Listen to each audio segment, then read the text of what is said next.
course, we were on LCI 540 and landed on the second wave. And when the tide, it was low tide to begin with. Well, let me back up. The 116th Regiment, well, I was 115th, landed at 6:32 on Omaha Beach at the Veerville Draw. And Company A, which was one of the leading companies, lost 96% of their men in the first 15 minutes.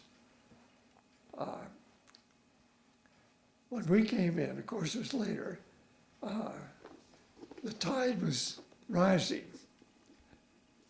Well, the tide rises 18 feet on Omaha. Well, it washed all the dead bodies in the channel, and also the wounded and dead that were on the beach into a 4-yard wide, as far as you could see, from either direction of bodies and body parts. Oh, jeez. We lost 3,000 men on D-Day, our division. Well, first division in our division. Well, we landed, we're supposed to land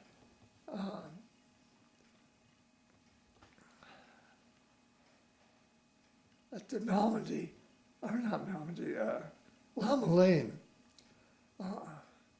area. But due to the rising tide and currents and all, there were 8-foot currents, 8-foot waves. We landed in the first division's area. And, well, to back up, the 116th left their motherships over cargo nets and davits in the LCVPs and LCAs, which were British. And These are like the Higgin boat type? the LCVPs were. Okay. The LCAs were British. Okay. And they were going to the Veerville. But it was a 3-hour trip from the mothership to the beach. And these flat bottom ships were doing this. Everyone was seasick. They had to bail out water and vomit with their steel helmets because some pumps couldn't take it.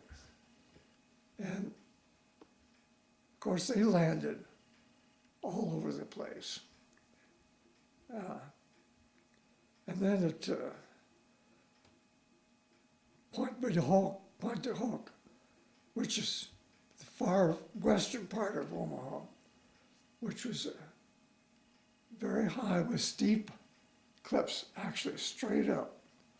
The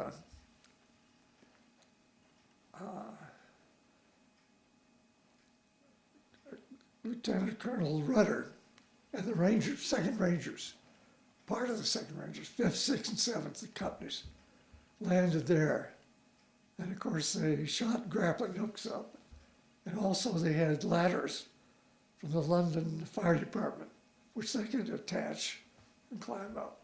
But they had, and of course the Germans on top were shooting down at them. They landed with 225 men.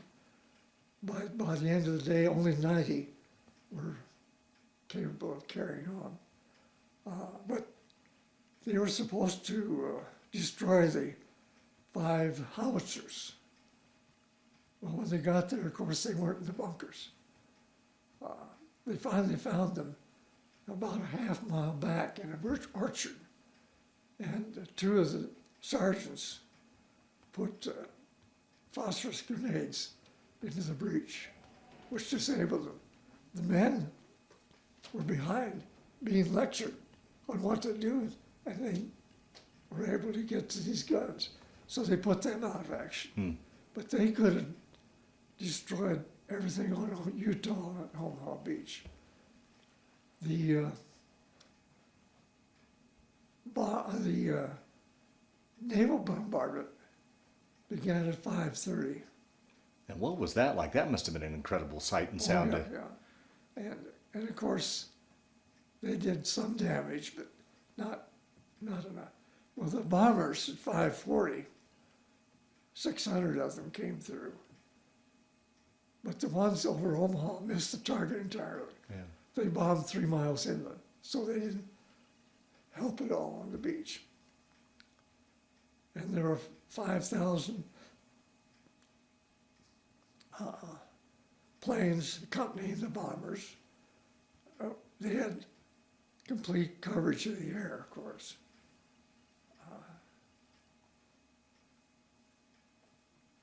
But as I said, we landed in the 1st Division area.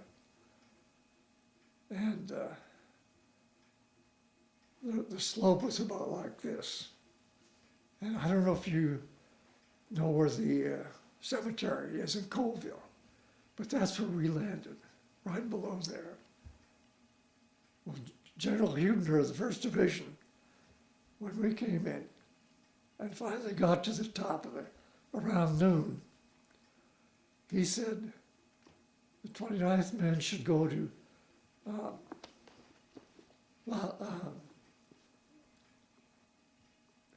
he would take the 1st Division to Colville, and we were to go to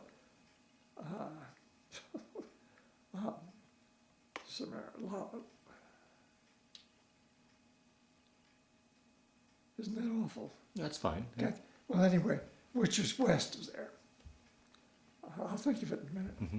And of course, we dug in up there just outside town, and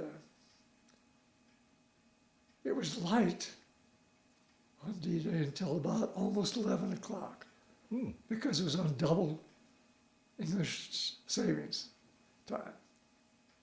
And we were attacked several times, snipers, but on the hill going up, there were mines, and a lot of the men were killed by the mines. There were 6 million mines in the Omaha area. Let me ask you, Mal, particularly for someone like myself that's never experienced combat and can't wrap my brain around it, what it must be like. What was it like for you, particularly, as you guys were crossing the channel and you had all night to think about it?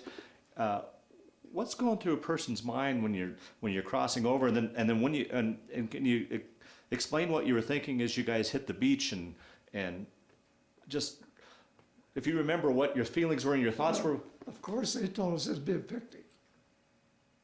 Everything would be wiped out. All we have to walk in, which of course didn't happen. So on the way over, you really weren't all that concerned at that point yet. Then. Well, they were concerned, Yeah. but thinking, well, it's going to be an easy landing, but it wasn't.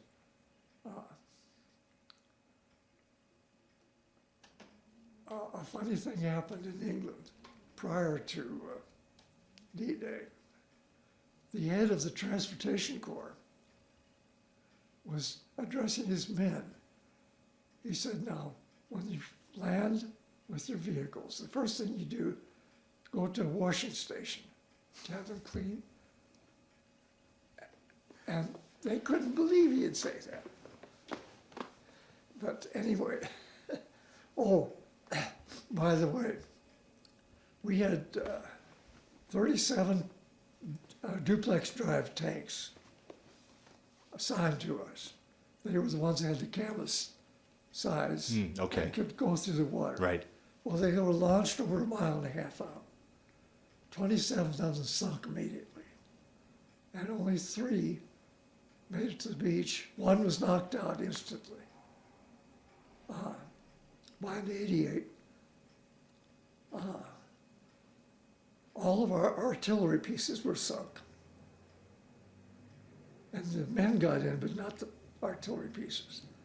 So they were converted to infantry until you could get more howitzers and so forth. 2,500 tons of equipment was to be landed. Only 100 tons made it. So there were shortages, of course, of all kinds.